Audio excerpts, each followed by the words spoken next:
Assalamualaikum warahmatullahi wabarakatuh. Perkenalkan, nama saya Nur Atita, NIM H031932, kelas Biologi B, Prodi Pendidikan Biologi, Fakultas Keguruan dan Ilmu Pendidikan, Universitas Sulawesi Barat. Pada video ini saya akan menjelaskan tentang potensial aksi. Apa itu potensial aksi? Nah, potensial aksi merupakan gelombang listrik tunggal yang akan ditransmisikan melalui membran sel sampai mencapai ujung akson, menyebabkan emisi neurotransmitter atau ion ke membran neuron, menghasilkan di dalamnya potensi aksi lain yang pada akhirnya akan mengarah pada semacam tatanan atau informasi ke beberapa area tubuh. Onsetnya terjadi di kerucut aksonal dekat dengan soma, di mana sejumlah besar saluran natrium dapat diamati.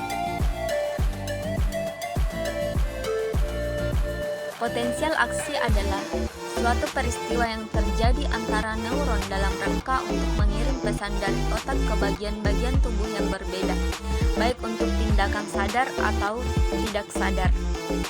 Dalam arti sederhana, potensial aksi dapat digambarkan sebagai pulsa listrik pendek yang dibuat di dalam badan sel neuron.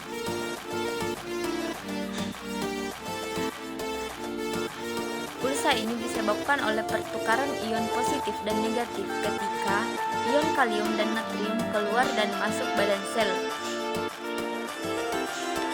Neuron biasanya mengandung ion kalium bermuatan positif atau K+, sedangkan ion natrium atau Na+ juga bermuatan positif berada di pinggiran neuron. Selama fase istirahat, neuron tidak aktif dan berisi. Ini muatan negatif dikelola oleh pompa natrium kalium neuron yang membawa 2 ion K+ dalam sambil membawa 3 ion Na+ keluar dari membran. Ketika otak mengirim pesan, sejumlah besar ion Na+ masuk ke neuron dan naik melampaui tahap potensial aksi terjadi. Pada tahap ini, neuron mengalami depolarisasi dan menjadi bermuatan positif karena pintu masuk plus ion Na. Neuron mencapai tahap melampaui ketika muatan positif melebihi 0 mV. Semakin neuron bermuatan positif, semakin mulai membuka saluran natrium dan lebih ion Na+ menyerbu masuk, sehingga sulit untuk pompa kalium natrium untuk membawa ion keluar. Untuk mengeluarkan ion positif, saluran kalium akan terbuka segera setelah saluran natrium dekat dan menurun dan menembak terlalu rendah tahapan dari potensial aksi berlangsung. Proses potensial aksi. Potensial aksi diproduksi melalui serangkaian tahapan yang dimulai dari situasi istirahat awal hingga pengiriman sinyal listrik dan akhirnya kembali ke keadaan awal. Yang pertama, potensial diam. Langkah pertama ini mengasumsikan keadaan dasar di mana belum ada perubahan apapun yang mengarah pada potensial aksi. Ini adalah saat ketika membran berada pada 70 volt muatan listrik dasarnya. Selama waktu ini, beberapa depolarisasi kecil dan variasi listrik mungkin mencapai membran, tetapi tidak cukup untuk memicu potensial aksi. Yang kedua, depolarisasi. Fase kedua ini atau fase pertama dari potensial itu sendiri. Stimulus menghasilkan perubahan listrik dengan intensitas rangsang yang cukup untuk terjadi di membran neuron, yang setidaknya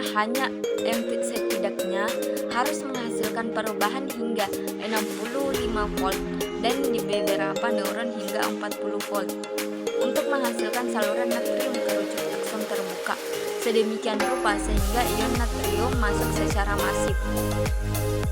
Pada gilirannya, pompa natrium atau kalium yang biasanya menjaga interior sel tetap stabil dengan menukar 3 ion natrium dengan 2 ion kalium sedemikian rupa sehingga lebih banyak ion positif yang dikeluarkan daripada masuk atau berhenti bekerja.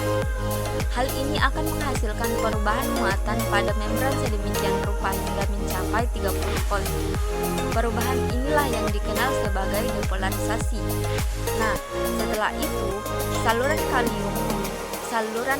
kalium membran mulai terbuka karena mereka juga merupakan ion positif dan masuk secara massal, akan ditolak dan mulai meninggalkan sel.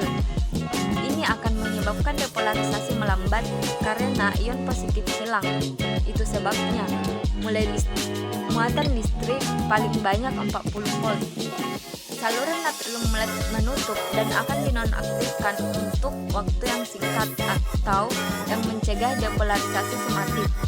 Gelombang telah dihasilkan yang tidak bisa kembali. Yang ketiga itu repolarisasi. Karena saluran natrium telah ditutup, ia tidak lagi dapat memasuki neuron, sedangkan fakta bahwa saluran kalium tetap terbuka menyebabkan terus dikeluarkan. Itulah sebabnya potensi dan membran menjadi semakin negatif. Yang keempat itu hiperpolarisasi. Semakin banyak kalium yang keluar, muatan listrik membran menjadi semakin negatif hingga mencapai titik hiperpolarisasi. Mereka mencapai tingkatan muatan negatif yang bahkan melebihi muatan diam.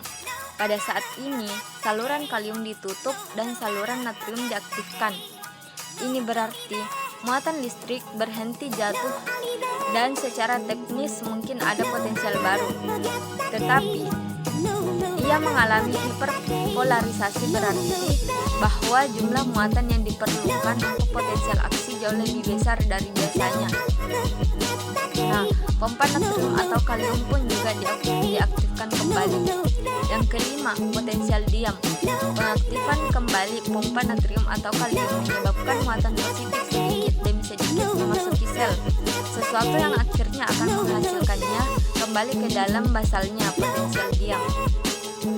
Yang keenam, potensial aksi dan pelepasan neurotransmitter. Proses biolistrik yang kompleks ini akan dihasilkan dari kerucut akson hingga ujung akson, sedemikian rupa sehingga sinyal listrik akan maju ke tombol terminal. Tombol-tombol ini memiliki saluran kalsium yang terbuka saat potensial mencapai mereka, sesuatu yang menyebabkan vesicula yang mengandung neurotransmitter memancarkan kontennya dan mengeluarkannya ke ruang sinaptik. Dengan demikian, potensi aksi yang menghasilkan neuron transmitter untuk dilepaskan menjadi sumber utama transmisi informasi saraf di tubuh kita. Nah, itulah.